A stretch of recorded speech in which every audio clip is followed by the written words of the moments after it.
नमस्कार विद्यार्थी मित्रों, धोरण 11 विषय तत्वज्ञान में आपणे आगळ तत्वज्ञान की समझ एना विषय शीख्या छे।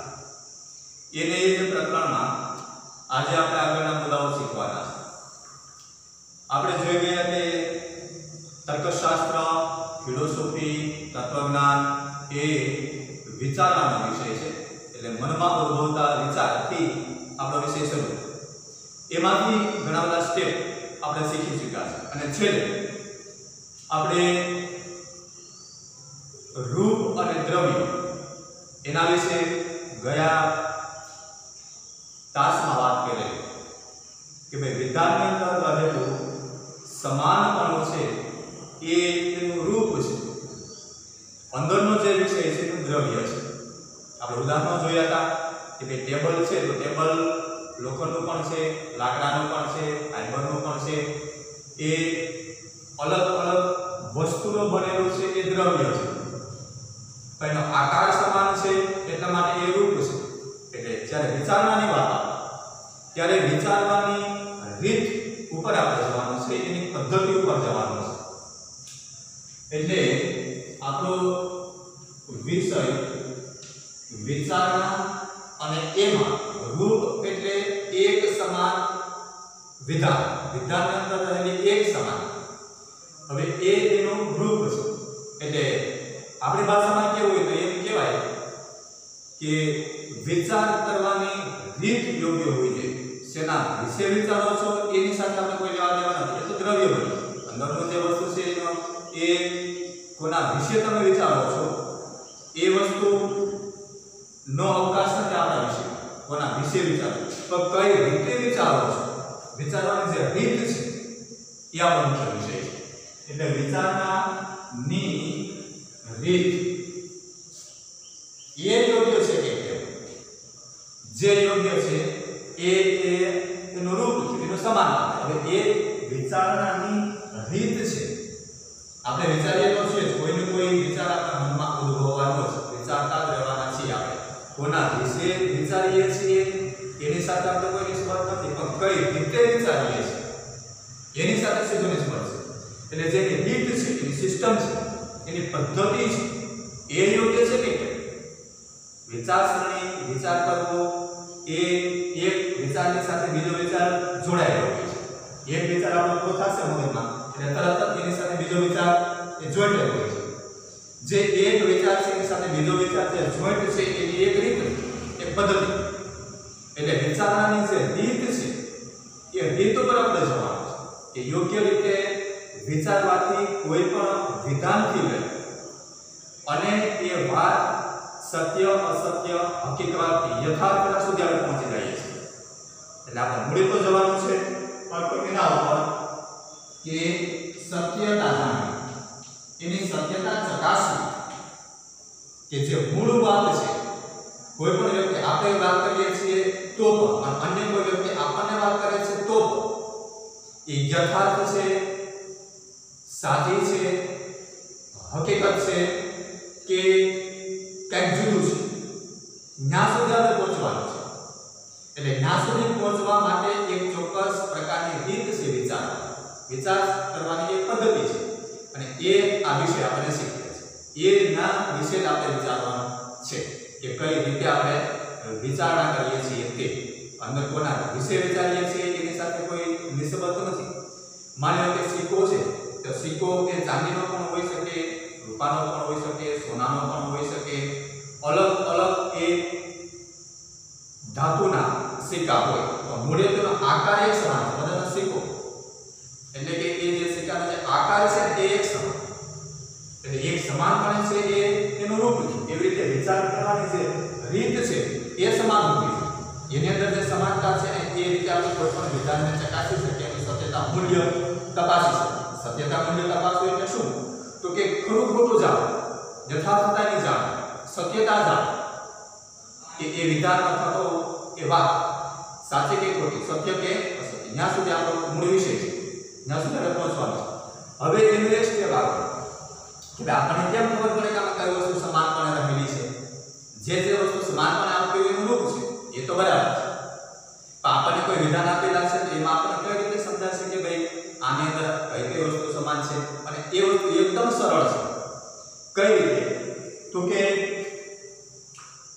રૂપની અંદર આગળ આપણે જોયું કે સર્વ છે ગયા ચેપ્ટરમાં આપણે ગયા તાસમાં જોયું કે ભાઈ સર્વ સંતો દયાળુ છે સર્વ વિદ્યાર્થી વિનમ્ર છે સર્વ વ્યક્તિઓ ઉદાર છે સર્વ સ્ત્રીઓ લાગણીશીલ છે એટલે સર્વ અને છે એ બધામાં આવતું આ એ વિધાનનું રૂપ થયું એવી જ રીતે કેટલાક વિધાનોની અંદર કેટલીક બાબતો એક સમાન આવતી હોય છે એવી એક સમાન આવતી બાબતો વિશે હવે પછી આપણે શીખવાનું છે દાખલા તરીકે નહીં અને નથીથી શરૂ કરાવો કોઈ વિધાન હકારાત્મક એમાંથી આપણે આગળ શીખી ગયા કે આનું ના થઈ જાય વિધાન છે માંથી નહીં થઈ જાય એ વિધાન નકારાત્મક થઈ જાય બીજું સ્ટેપ અન્ય આમ કોઈ વચ્ચે અન્યવાળા વિધાન કોઈ અન્યની પહેલા અને પછી બે વિધાનો હશે અને અન્યથી જોડેલું હોય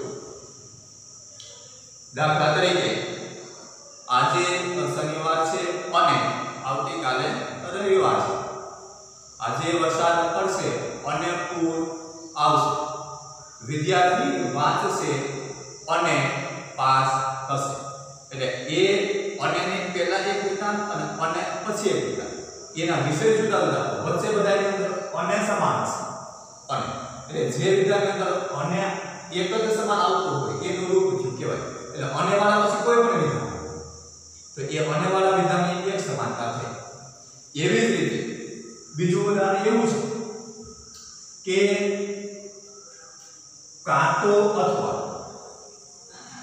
કાંતો પછી વિધાન હશે અને અથવા પછી પાછું વિધાન હશે એટલે અથવા વાળું કોઈ પણ વિધાન હશે દાખલા તરીકે મહેશ વ્યવસાય કરશે અથવા નોકરી કરશે રમેશ અમદાવાદ જશે અથવા સુરત જશે મહેશ અભ્યાસ કરશે અથવા તો મેદાનમાં રમવા જશે એટલે અથવા વચ્ચે આવતું હોય એને પહેલા એક વિધાન અને અથવા પછી આવતું એક વિધાન એની અંદર સમાનતા એ અથવા એક જ હશે અથવા કોઈ બધા આગળ અને બધા એવી રીતે આની અંદર અથવા આવશે કાં તો અથવા અંદરના વિષયો જુદા અમદાવાદ કે સુરત હોય અભ્યાસ કરવો કે રમવા જવું હોય વરસાદ આવશે કે પૂર આવશે એ હોય એ વિષય જુદા એ તો એનું દ્રવ્ય છે એની સાથે આપણે કોઈ લેવા દેવા નથી આપણે વિચાર કરવાની રીત છે કે રીતમાં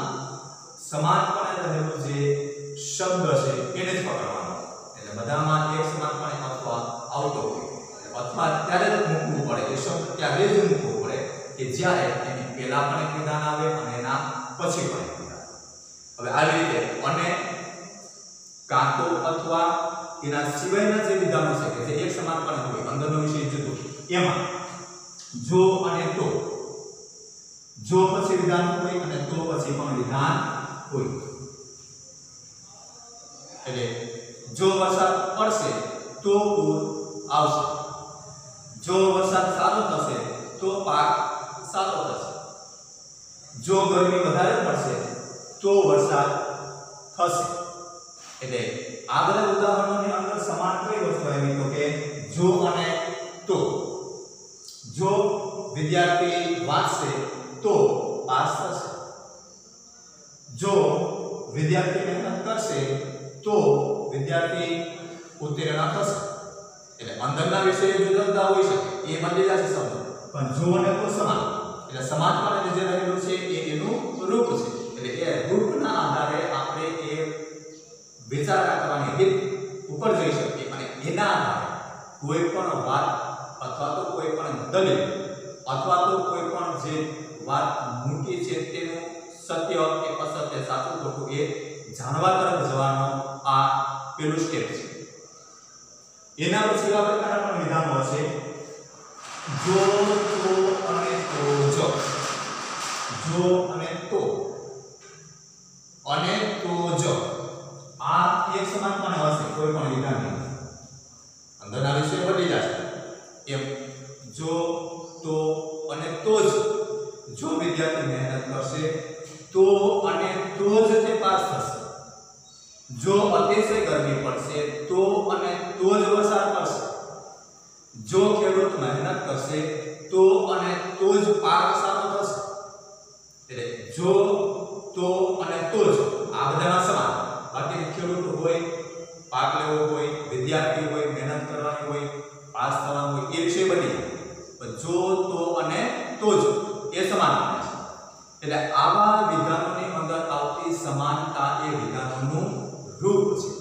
હવે એને ટૂંકમાં આપણે લખવું હોય, એની પ્રાતિક રજૂઆત કરવી હોય તો આપણે એવું લખી શકીએ કે ભાઈ જો A તો B. આ વિધાનની જગ્યાએ આપણે આખા કોઈ વિધાન લખતા નથી, પણ એની જગ્યાએ ખાલી ABCD ના અક્ષર મૂકી દઈએ છીએ. એ શેના બદલામાં? તો કે વિધાન ના બદલામાં. એટલે એના દ્વારા આપણે સમજાઈ જાય છે કે ભાઈ જો અને તો વાળું વિધાન છે, અંદર વિષય જુદા છે. કેમ કે આની અંદર આપણે પ્રતીક એટલા માટે મૂકીએ છીએ કે એ વિષય કોના વિશે વિચારે છે એની સાથે આપણે કોઈ નિસ્બત નથી, કઈ રીતે વિચારે છે. જો અને તો વાળું વિધાન છે તો એ આપણે જોવાનું છે. અને વાળું વિધાન છે તો આપણે જોવાનું છે. જો તો અને તો જ વાળું વિધાન છે એ સમાન છે. કઈ બાબત સમાન છે? જે બાબત વિધાન અંદર સમાન હોય એ જ જોવાનું છે. અંદરના વિષયોમાં તો આપણે આ ખાલી વિધાન છે એવું પ્રતીક મૂકી શકીએ કે ત્યાં વિધાન છે. હવે આવી રીતે વિધાનના રૂપની આપણે ઓળખ કરી કે ભાઈ વિધાનના એક સમાન આવતા શબ્દો એ વિધાનનું રૂપ છે. અને એના આધારે આપણે એની પ્રાતિક રજૂઆત પણ કરી શકીએ. માની લો કે અને વાળું કોઈ પણ વિધાન હોય તો A અને B આ એક વિધાન છે અને આ વિધાન છે. વિધાનની અંદર શું લખેલું છે, કોના વિશે છે એની સાથે આપણે કોઈ નિસ્બત નથી, પણ અને વાળું વિધાન છે એની સાથે નિસ્બત છે. જો A તો B એટલે A અને B એની સાથે કોઈ જવાબ નથી, તો જો ને તો સમાન. એવી રીતે જો તો અને તો જ, એ રીતે કાં તો અથવા આ બધા એક સમાન રહેલા વિધાનોના રૂપ છે. એના આધારે આપણે એ જાણી શકીએ કે વિધાન એ દલીલની અંદર આવતું વિધાન એ સત્ય છે કે અસત્ય, સાચું છે કે ખોટું. હવે એમાં એકાદ ઉદાહરણ લઈ લઈએ કે દાખલા તરીકે જો પંખો ચાલે છે તો હવા આવે છે. જો પંખો ચાલે છે તો હવા આવે છે. પંખો ચાલે છે તેથી હવા આવે છે. આ સાબિતી. એ આપણે સાબિતી તરફ જવાનું છે. પણ સાબિતી તરફ ક્યારે જવાનું છે? જો પંખો ચાલે છે તો હવા આવે છે. તો જો ચાલે છે તો હવા આવે છે. તો ચાલે છે કે નહીં એ ખબર નથી, પણ એની નીચે પાછું કેવું લખેલું છે કે પંખો ચાલે છે, મતલબ કે પંખો ચાલે છે એ વાત નક્કી જ છે, તો હવા આવે છે. આ વાત એ નક્કી જ હોય. જો પંખો ચાલે છે તો હવા આવે છે. આવું એક વિધાન છે. જો અને તો વાળું. જો પંખો ચાલે છે તો હવા આવે છે. ચાલે છે બંધ છે એની આપણને ખબર નથી, પણ એની નીચે પાછું એવું વિધાન મૂકેલું છે કે પંખો ચાલે છે, મતલબ કે એ સાચું છે, પંખો ચાલે છે. તો એના ઉપરથી આપણે નક્કી કરી લઈએ, નક્કી કરી શકીએ કે હવા આવે જ. પંખો ચાલે તો હવા આવે જ છે. એ વાત સાચી છે, ખોટી હોઈ શકે નહીં. આવા રૂપ પરથી વિધાનોની ચકાસણી કરી અને સંપૂર્ણ યથાર્થતા આપણે જાણી શકીએ. બીજો ઉદાહરણ લઈએ કે ભાઈ જો પ્રણવ મહેનત કરશે તો સફળતા પ્રાપ્ત કરશે. જો પ્રણવ મહેનત કરશે તો સફળતા પ્રાપ્ત કરશે. સફળતા મેળવવા માટે મહેનત કરવી પડે, પણ જો અને તો છે. જો મહેનત કરશે તો સફળતા પ્રાપ્ત કરશે પ્રણવ. તો એની નીચે પ્રણવ મહેનત કરે છે એવું લખેલું છે. પ્રણવ મહેનત કરે છે. એના પરથી આપણે નક્કી કરી દઈ શકીએ, સાબિત કે પ્રણવ એ સફળતા પ્રાપ્ત કરશે. એટલે આવા વિધાનોના આધારે એ ચોક્કસ પુરાવાના આધારે આપણે નક્કી કરી શકીએ, જવાબ આપી શકીએ, સત્ય સુધી પહોંચી શકીએ. આ થઈ વિધાનોની વાત. વિધાનોની અંદર આવતું સમાનતાની વાત, એની પ્રાતિક રજૂઆત, એની ટૂંકમાં રજૂઆત. એ શા માટે જરૂરી? તો એના જ આધારે આપણે કોઈ પણ વિધાન એ દલીલ બનશે. દલીલ ક્યારે બનશે? દલીલ એટલે વિચાર, તમે જે તમારી મૂળ કથન છે તમારે કોઈને કેવું છે, पर सीधे सीधे ये बात એ નહીં ઘડે હોતે દાખલા તરીકે તમે એમ કહો કે તમારા મિત્રને કે ભાઈ મારે 10માં 60% છે એટલે કદાચ એ મારા ને સીધે સીધી વાત ઘડે ન હોતો અથવા તો એને એ વાત સાચી ન લાગે તમે સાચા કે ખોટા છે ને ખબર નથી તમારા બોલવાના ખાલી બોલ્યા છે કે મારે 10મા ધોરણમાં 60% છે તો એ હમે પ્રશ્ન કરશે કે ભાઈ એ મને કઈ રીતે ખબર પડે કે તારે 10મા ધોરણમાં 60% છે દલીલ થઈ કે હવે પ્રશ્ન આવ્યો તો દલીલ ત્યાંથી આ દલીલ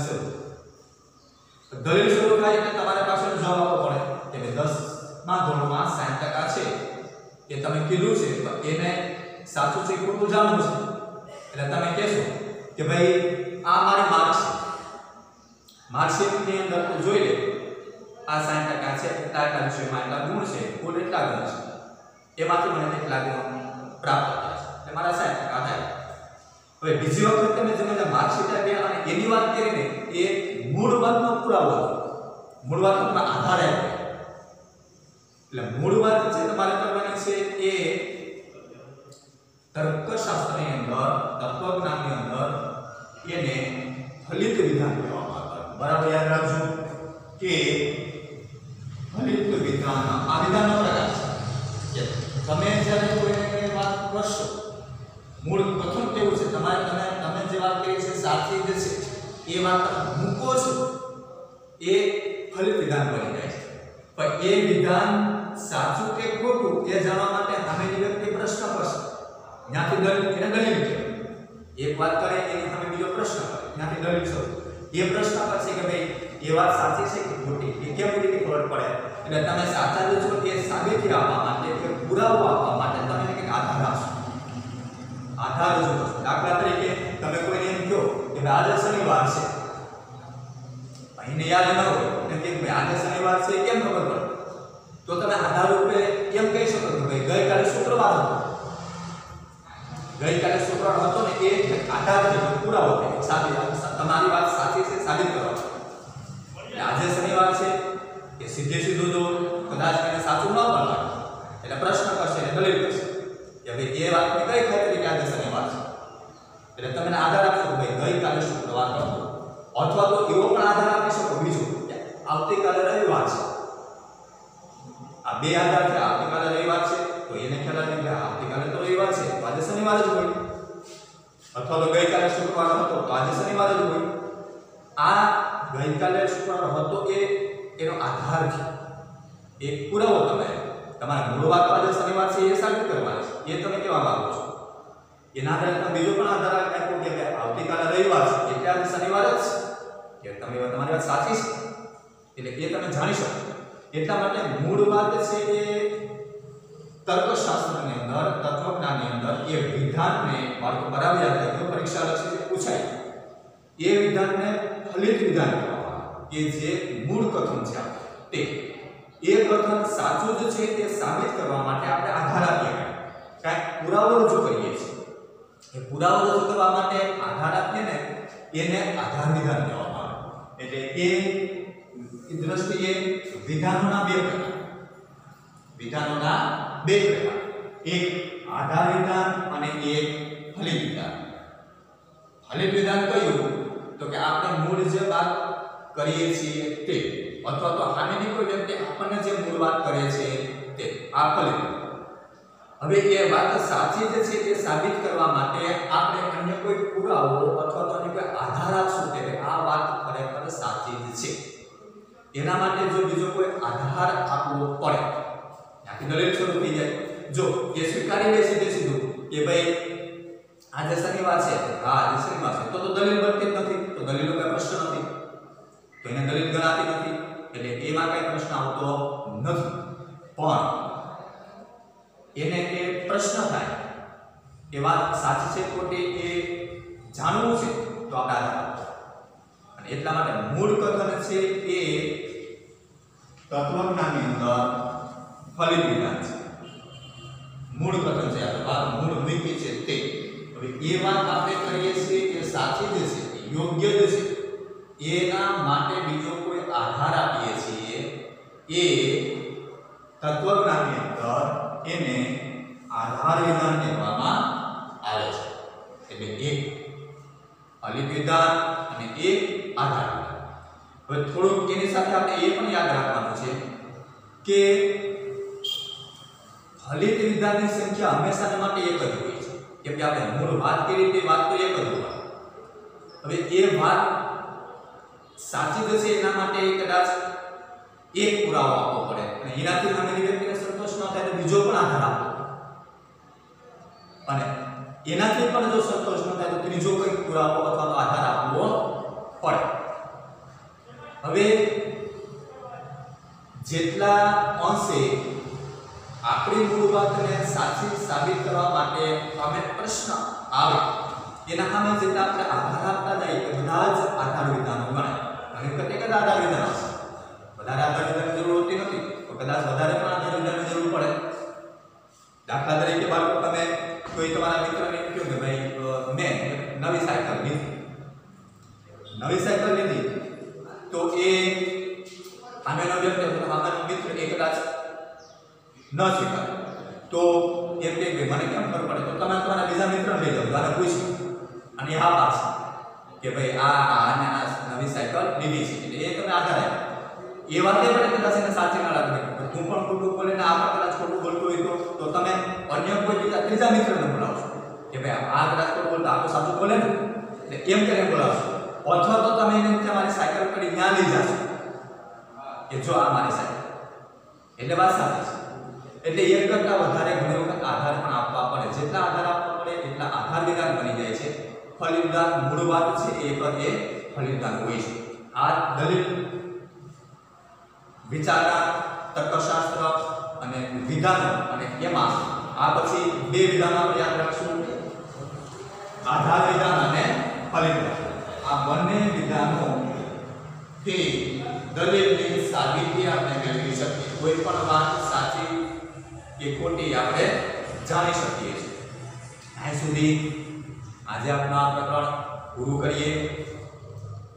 આ વિડીયો પૂરો થઈ જાય પછી આપેલું હોમવર્ક એ તમારી નોટબુકમાં લખી લેવાનું છે, સારા અક્ષરે ઉતારી લેવાનું છે. અભ્યાસલક્ષીના પ્રશ્નો વાંચવાના, પરીક્ષાલક્ષી પ્રશ્નો આપેલા હશે એના જવાબ લખી નોટમાં ઉતારી લેવા, એનું અધ્યયન કરવું અને પાકા કરવા. એ આ વિડીયો પછી આપેલું હોમવર્ક ઘરે બેઠા શાંતિથી તમારે તમારી નોટબુકમાં ઉતારી લેવાનું છે, એનું અધ્યયન કરવાનું છે જેથી કરીને એ નોટબુકમાંથી તમે પરીક્ષાલક્ષી તૈયારી કરી શકો અને પરીક્ષામાં એક પ્રશ્ન આવે તો આપણે એના વ્યવસ્થિત સાચા જવાબ લખી શકીએ. આજનો આ ટાસ્ક આપણે પૂર્ણ કરીએ.